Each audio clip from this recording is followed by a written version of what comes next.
బాదం మిల్క్ అంటే ఎవరికి ఇష్టం ఉండదు చెప్పండి. నాకైతే చాలా ఇష్టం.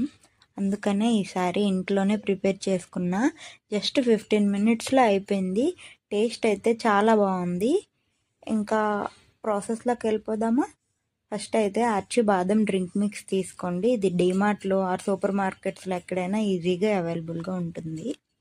గ్యాస్ ఆన్ చేసుకొని ఒక ప్యాన్ పెట్టుకొని అందులో ఒక 2 గ్లాసెస్ మిల్క్ యాడ్ చేసుకుంటున్నాను.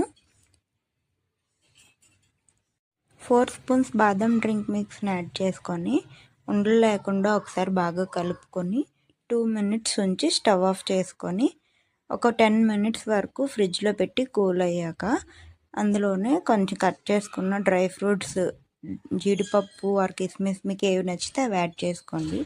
నేనైతే ఇక్కడ కిస్మిస్ యాడ్ చేశాను. లాస్ట్లో 2 స్పూన్స్ ఐస్ క్రీమ్ కూడా యాడ్ చేసుకొని బాదంతో గార్నిష్ చేసుకుంటే హెల్దీ అండ్ టేస్టీ బాదం డ్రింక్ మిక్స్ రెడీ. ఈ వీడియో మీకు నచ్చినట్లయితే ప్లీజ్ లైక్ చేయండి. ఛానల్ని ఫస్ట్ టైం చూస్తున్నట్లయితే సబ్స్క్రైబ్ చేసుకోండి. మీరు కూడా ఒకసారి ఈ బాదం మిల్క్ షేక్ని ట్రై చేసి ఎలా వచ్చిందో కామెంట్స్లో చెప్పండి.